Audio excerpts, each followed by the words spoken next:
พ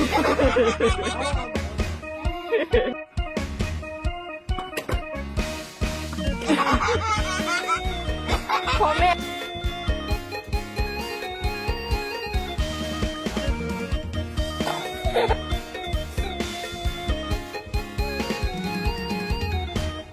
ลืมใจจังแล้วมาเจอไม่ห่างแต่ตั้งเต็มตา